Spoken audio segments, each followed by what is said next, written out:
मथानी किसे बनाया गया? 14 वर्ष का जो वियोग है, ये वनगमन है, ये क्यों है? अब प्रत्यक्ष तो यही है कि कैकेयी ने महाराज श्री दशरथ से मांग की और बाध्य होकर के महाराज दशरथ श्री राम को बन जाने का आदेश मौन रह करके दे देते और जाना पड़ा। लेकिन वस्तुतः बन जाने का उद्देश्य क्या था? तो भगवान राम के चरित्र में अगर आप यूं देखें तो आपको प्रचलित धारणा से एक भिन्न रूप दिखाई देगा। प्रचलित धारणा ये श्री राम के विषय में बड़ी प्रसिद्ध है कि श्री राम मर्यादा पुरुषोत्तम। तो मर्यादा पुरुषोत्तम का अर्थ व्यक्ति यही लेता है कि समाज की जो मर्यादाएं हैं और उसका पालन भगवान राम जीवन में करते हैं। ये अधूरा अर्थ है। भगवान श्री राम मर्यादा पुरुषोत्तम इसलिए नहीं है कि जो समाज में मर्यादाएं प्रचलित थी उसे श्री राम ने माना। मर्यादा पुरुषोत्तम इसलिए है कि उन्होंने अपने आचरण के द्वारा ऐसी मर्यादाएं बनाई जिनका पालन करने से समाज बदल सकता है और कल्याण हो सकता है। श्री राम ने कौन सी मर्यादा मानी?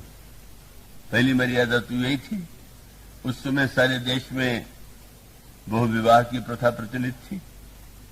महाराज श्री दशरथ के भी 300 या 700 विवाह हुए थे, पर भगवान श्री राम के चरित्र में विवाह के इसी को लेकर के लक्ष्मण जी शूर्पणखा पर व्यंग्य कर दिया था। शूर्पणखा जब विवाह का प्रस्ताव लेकर के आई और ये कहा कि तुम मुझसे विवाह करो क्योंकि तुम कुमार हो, ऐसा तुम्हारे बड़े भाई ने कहा है, तो लक्ष्मण जी ने कहा कि अब सुंदरी, मैं कुमार हूं चाहे कुछ हूं, पर मैं तो दास हूं, और दास से विवाह होने पर तुम्हें क्या सुख मिलेगा? प्रभु समझ ये शब्द उनका यदा सुंदर सुनु मैं उनकर दासा और पराधीन नहीं तोर सुपासा। अब किसी दास से विवाह हो जाए तो तुम जैसे लंकाधिपति की बहन हो, तुम्हें जो कुछ चाहिए यहां तो मिलेगा नहीं। तो शूर्पणखा पूछ सकती है कि उन्होंने कह दिया कि तुम कुमार हो, तुम कह रहे हो कि मैं दास हूं, तो बड़ी व्यंग बड़ी हंसी हंस करके लक्ष्मण जी ने कहा फिर से उन्हीं के पास जाओ। और कैसा बढ़िया वाक्य कह दिया। आध्यात्मिक उसका अर्थ बड़ा गंभीर है। मानो जो जीव आया भगवान को पाने के लिए, शूर्पणखा भगवान से नाता जोड़ना चाहती, जब कहती है कि मैं विवाह कर लूं, तो उसका उद्देश्य श्री राम से नाता जोड़ना है। यद्यपि आजकल तो विचार स्वातंत्र बहुत है, तो किसी ने यही लिखा कि शूर्पणखा ने जब विवाह का प्रस्ताव किया तो श्री राम अगर उच्च कोर्ट के राजनीतिज्ञ होते तो विवाह कर लेते। क्यों? बोले विवाह कर लेने से 2 राष्ट्रों का संबंध बन जाता, लंका और भारत का। उतने बड़े राजनीतिज्ञ तो श्री राम नहीं थे, और 2 विवाह से 2 राष्ट्रों का संबंध बन जाता है, ये तो कहीं होता नहीं। लेकिन हाँ, ऐसा भी लिखने की स्वतंत्रता तो कई लोगों को आई। तो वो भगवान श्री राम ने जिस समय ये कहा तो लक्ष्मण जी ने विरोध में कहा, क्योंकि उन्होंने कुमार कह के भेज दिया था। तो जीव आया भगवान से नाता जोड़ने। पास में ही है सीता जी। सीता जी कौन है? साक्षात भक्ति है। और भगवान राम से नाता जोड़ने का एक ही उपाय है, और वह उपाय क्या है? प्रभु शबरी जी से कह चुके, कह रघुपति सुनु भामिनी बाता, मानो एक भगति करना था। बस भक्त के नाते से मैं नाता मानता। तो शूर्पणखा को तो सीता जी के प्रति पहले भक्ति होनी चाहिए, उनका आश्रय लेना चाहिए। लेकिन शूर्पणखा तो सीता जी को ही अपने सबसे बड़ी शत्रु मानती।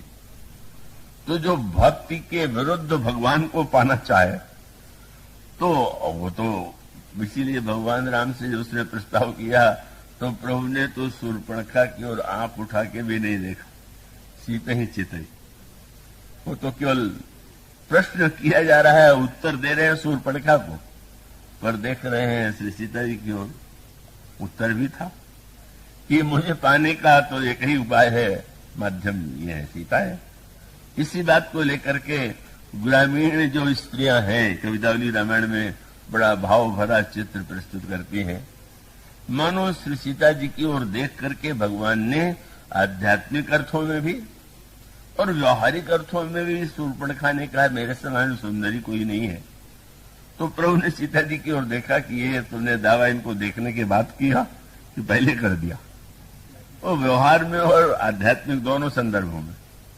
और लक्ष्मण जी हैं जीवों के परमाचारी, तो भेज दिया, जाओ सुनाओ।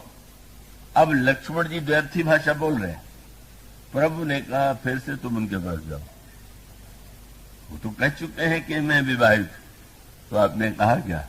प्रभु, वो तो प्रभु है, दास कुछ भी करे तो आलोचना होगी, पर प्रभु की तो प्रभुत्व की बात हुई। और स्पष्ट कह दिया प्रभु समर्थ, प्रभु है समर्थ है, दास थोड़ी समर्थ होता है। और उससे भी बड़ा व्यंग्य कर दिया। कौशलपुर राजा, कौशलपुर के राजा हैं, जब 700 विवाह पिता कर सकते तो एक और कर लेंगे तो उनको और रोकेगा। बड़ा भारी व्यंग्य था। कौशलपुर राजा कह करके बोले वहां कोई बात नहीं है, वो तो चलती। तो मैंने कहा कि श्री राम तो अपने व्यवहार में वो जो प्रचलित धारणाएं थी उसे बिल्कुल नहीं मानते थे, पर विशेषता ये थी कि उन धारणाओं का खंडन नहीं करते थे, भाषण में विरोध नहीं करते थे। अपने आचरण के द्वारा ही समाज को इतना उन्होंने बदल दिया कि जो मर्यादावादी थे उनको भी नहीं लगा कि श्री राम ने सब कुछ बदल दिया। और भगवान श्री राम के आचरण को देख करके वो विवाह की परंपरा समाप्त हो गई श्री राम के राज्य में। एक नारी व्रत रत सब झारी, ते मन वचक्रम पतिहितकारी। तो श्री राम तो प्रत्येक नई मर्यादा की धारणा प्रकट करते हैं। और इसीलिए जब गुरु वशिष्ठ के द्वारा उन्हें सूचना दी गई कि तुम्हें युवराज पद पर कल प्रतिष्ठित किया जाएगा, तो भगवान राम को यह मर्यादा, जो सूर्यवंश की मर्यादा थी कि जेठ स्वामी सेवक लघु भाई, यह दिनकर कुल रीत सुहाई। सूर्यवंश की यह पवित्र परंपरा है कि ज्येष्ठ भाई राजा बने और छोटा भाई अनुगमन करे। भगवान श्री राम ने उसका उल्टा कहा, गुरु वशिष्ठ से नहीं बोले। गुरु वशिष्ठ से एक वाक्य भी उन्होंने नहीं कहा कि मैं राज्य नहीं लेना चाहता, ये परंपरा अनुचित है। पर गुरु जी के जाते ही भगवान राम बैठ करके सोचने लगे, सूर्य वंश तो बड़ा पवित्र वंश है, पर इस वंश में ये अनुचित परंपरा कैसे बन गई? क्या जन्म्यो एक संग सौ भाई, भोजन सैन केली लरिकाई, कर्ण वेद उपवीत विवाहा, संग संग सब भय उछाहा। तो विमल वंश तो बड़ा पवित्र, लेकिन अनुचित एक क्या? बंधु विहारी बड़े विषय को, छोटे भाई को छोड़ करके बड़े को राजा बनाया जाता है, ये तो इस वंश के लिए कलंक है। कहा मर्यादा मानते, बोले भले ही नहीं, यही उनकी विशेषता है।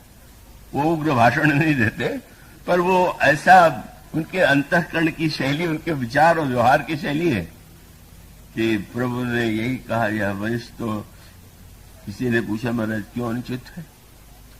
प्रभु का अपना तर्क होता है, स्वार्थी व्यक्ति अपने पक्ष में तर्क ढूंढता है। पर प्रभु से ये कहा गया कि सूर्य वंश में अगर ज्येष्ठ भाई को राज्य देना परंपरा है, तो आप इसे अनुचित क्यों मानते हैं? तो प्रभु ने कहा, अगर ये वंश सूर्य का है और सूर्य ने ही प्रकाश देने में छोटे बड़े का भेद नहीं किया और उसी वंश में छोटे को छोड़ दिया गया, तो सूर्य की परंपरा तो समाप्त ही हो गई। तर्क ऐसा किया जो स्वार्थ के समर्थन में नहीं, त्याग के समर्थन में। मानो प्रभु के इसकी शैली, और इसीलिए का विचित्र सी बातें थी। कैकेयी जी ने वरदान मांग दिया कि राम को वन ही नहीं जाना, तापस बेस विशेष उदासी, 14 वर्ष राम वनवासी। तपस्वी के वेश में विशेष उदासी के रूप में 14 वर्ष इनको वन में जाना पड़ेगा। तो इसको भी उन्होंने उस अर्थ में बिल्कुल नहीं माना। अब जब पत्नी साथ में जा रही हैं तो फिर उदासी का सवाल कहां? जब धनुष बाण भी लिए चले जा रहे हैं तो फिर वो त्याग, तो मान लीजिए आभूषण उतार दिया, वस्त्र रेशमी उतार दिया, लेकिन उसके पश्चात भी तो धनुष बाण लेकर के जाते हैं।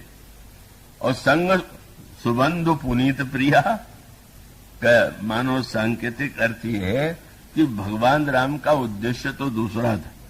उनको तो लगा कि मां का यह वरदान तो एक बहाना है, इसलिए भगवान श्री राम ने मां की आज्ञा को, जिसको आज्ञा माना जाए, उसको अक्षरशः बिल्कुल स्वीकार नहीं किया। मैं चित्रकूट जाया करता हूं कभी, प्रभु का सौभाग्य, प्रभु की कृपा से अक्सर। पहली बार मैं गया तो अनेक स्थानों में जाते हुए एक स्थान मुझे दिखलाया गया, आप लोगों में भी जो गए होंगे उन्होंने देखा होगा, उसको धनुआ कहते हैं। तो एक बड़ा सा पर्वत खंड है और उसमें गड्ढे से है और बीच में एक पत्थर उठा हुआ था। तो मुझे बताया गया कि भगवान राम उदासी वेश में गए थे, इसलिए पत्नी और अपने बीच में जब सोए तो धनुष रख लिया। मैंने तो सिर पीट लिया कि किस राम का ही चिन्ह है भाई, जो बीच में धनुष रख के सोए। आगे चल करके तो सारा वर्णन यही आता है, एक बार चूरी कुसुम सुहाए, निज कर भूषण राम बनाए। आभूषण बनाते हैं, पुष्प का सीता जी का श्रृंगार करते हैं, ये धनुष को बीच में रखवा करके, ये कहीं कहीं जो क्लिष्ट मर्यादा रक्षक अपने वो मानते हैं, ऐसी कल्पना कर लेते हैं कि मानो भगवान श्री राम श्री सीता जी से क्या उन दिनों व्यवहार जो करते थे, क्या वो अपने प्रिया जैसा नहीं होता था क्या? तो मानो भगवान श्री राम का जो सारा व्यवहार है वो तो उस मर्यादार्थों में शाब्दिक सत्यवादी और शाब्दिक मर्यादावादी श्री राम नहीं। भगवान श्री राम ने सर्वदा सत्य के तात्पर्य पर को दृष्टि में रखा, सत्य के शब्द को नहीं। महाभारत काल में शब्द को ही सत्य माना जाता था, पर भगवान राम तो सुग्रीव से कहते हैं कि सुन सुग्रीव में मारी हो बाली एक ही मान। और जिस समय बाली विनम्र हो गया तो सिर पर हाथ रख के कहते अचल करो तो न राखो प्राण। मारने वाले थे, बचल करने को भी तैयार हो गए। लक्ष्मण से कहने लगे यही सहायक मारा मैं बाली, यही सर हतो मूढ़ कह काली। जिस बाण से मैंने बाली को मारा था, कल उसी बाण से सुग्रीव को मारेंगे, वो कल आए ही नहीं। मानो भगवान श्री राम शब्द को नहीं पकड़ते, अभिमान उनका नहीं है, मानो उनका अभिप्राय यह है। इसके लिए मैं दृष्टांत में कहा करता हूं कि किसी को फोड़ा हो गया, डॉक्टर के पास गया, डॉक्टर ने देख के कहा चौथे दिन तुम्हारा ऑपरेशन करूंगा, पर संयोग से दवा से ही फोड़ा फूट गया और फोड़ा ठीक हो गया। अगर वो रोगी डॉक्टर के पास जाए और डॉक्टर ये कहे कि तुम्हारा तो फोड़ा ठीक हो गया है, पर सत्यवादी होने के नाते मुझे ऑपरेशन तो करना ही पड़ेगा, तो उस सत्यवादी डॉक्टर की कितनी पूजा आप करेंगे कि वाह, केवल मेरे मुंह से कोई शब्द निकल जाए। ये महाभारत का काल था जिसमें मेरे मुंह से निकल गया तो निकल गया। अरे आपके मुंह से गलत बात निकल गई तो गलती मान लीजिए। इसलिए भगवान राम के चरित्र में साधारण लोगों ने जैसी कल्पना कर लिया है वैसा कुछ नहीं। भगवान श्री राम जाते हैं वन में तो उसका अभिप्राय क्या है? पिताजी की सत्य की रक्षा करना है, तो ठीक है राज्य छोड़ देना है। और पर उसके साथ मेरे साथ अगर सीता है तो मेरे इतना सब कुछ छोड़ करके मेरे साथ जा रहे हैं। उनके प्रति स्नेह, उनके हृदय के अनुकूल कोई व्यवहार, ये भी तो मेरा कर्तव्य है। बड़ा व्यापक अर्थ होता है उनके चरित्र में।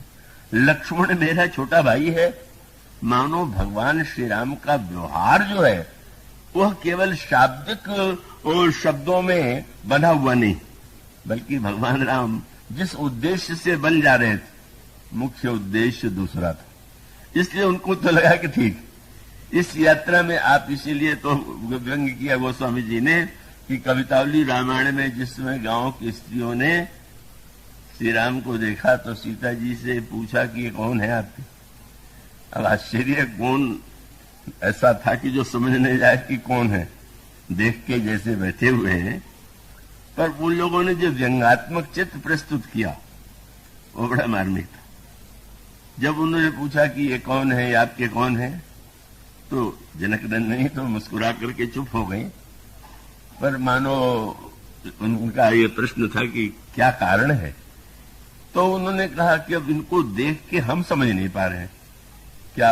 बोले शीश जटा, सिर पर जटा जूट धारण करने देख करके लगता कोई उदासी और तपस्वी है, तो फिर वही मान लो। बोले शीश पर जटा देख के तो मान लेते, लेकिन इनकी आंखों को देखें तो बिल्कुल नहीं लगता। शीश जटा और बाहु विशाल और बिलोचन लाल, तिरछी सी भौं है। नेत्र देख के लगता है कि श्रृंगार रस के रूप है। सिर देख के लगता है कि शांत रस है।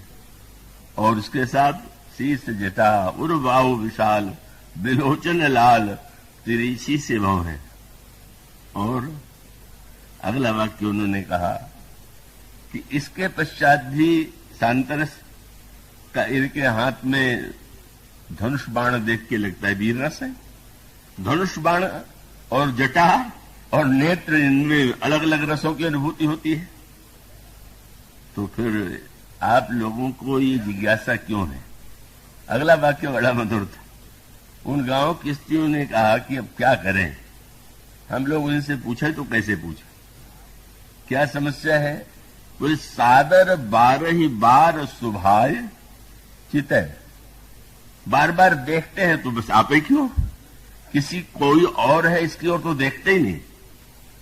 तो सीता जी तो मौन है, पर मानो व्यंग्य की हंसी में लगा कि भाई अगर कोई अपनी प्रिया की ओर देख रहा है तो उसमें दूसरों को क्या लेने देना, तुम्हें क्यों आपत्ति है कि मेरी ओर बार बार देख रहे हैं? बड़े प्रेम से उन गांव की स्त्रियों ने कहा इसलिए कहना पड़ रहा है कि सादर 12 बार सुभाय चितय, तुम क्यों हमरो मन मोह है, देखते आपकी ओर है, मन हमारा चुरा लेते हैं, हमने पूछे तो क्या करें। वो स्वामी जी का अभिप्राय ये है, पूछति ग्राम बधु शेषो यह सामरो सो सखे रावरो को है। मानो श्री राम तो समग्र रसों के मूर्तिमान विग्रह, और वन जाकर के उन्होंने कई अम्बा की आज्ञा का पालन किया है तो बहाना था, मूल उद्देश्य दूसरा था। और वो उत्तर वो स्वामी जी ने कहा 14 वर्ष के वियोग की मथानी बना करके प्रकट करना था प्रेम के अमृत को, लक्ष्य ये था, दिखावा और कुछ दिया गया। और 14 वर्ष का वियोग अगर न होता तो भरत का प्रेम अमृत प्रकट न होता। कितना कठिन कार्य, कितनी बड़ी साधना प्रभु को करनी पड़ी कि किसी तरह से भरत प्रेमामृत प्रकट हो। तो प्रेमामृत की चर्चा को तो आज यहीं रोक करके कल फिर कहना पड़ेगा, क्योंकि अधूरा रह जाएगा। अधूरा तो कल भी रहेगा, लेकिन फिर भी आज विलंब भी बहुत हो गया है, इसको आज विराम देते हैं। बोलिए श्याम।